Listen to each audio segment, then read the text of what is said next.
একথা অস্বীকার করার কোনো উপায় নাই যে বর্তমান মুসলিম সমাজের অধিকাংশ পরিবারে দিনদারি না থাকার কারণে আমাদের মা বোনদের মধ্যে ইসলামী হিজাব বা পর্দা গুরুত্বহীন হয়ে পড়েছে, যার ফলে নির্লজ্জতা, বেহায়াপনা ও জেনা ব্যভিচারের ঘটনা দিন দিন বৃদ্ধি পাচ্ছে।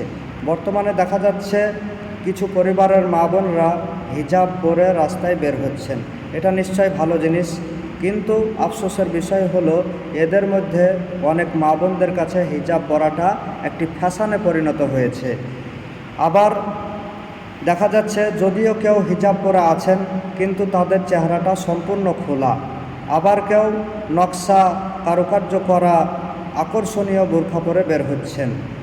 অনেকেই এমন বোরখা পরছেন যা পরপুরুষকে আকর্ষিত করে। কারো কারো বোরখা এতটাই টাইট ফিট যার ওপর দিয়ে শরীরের পরিকাঠামো সুস্পষ্টভাবে ফুটে ওঠে। অতএব এ ধরনের বোরখা বা হিজাব শরীয়ী হিজাব নয়। অতএব আমাদেরকে শরীয়ত মোতাবেক বোরখা হিজাব করতে হবে।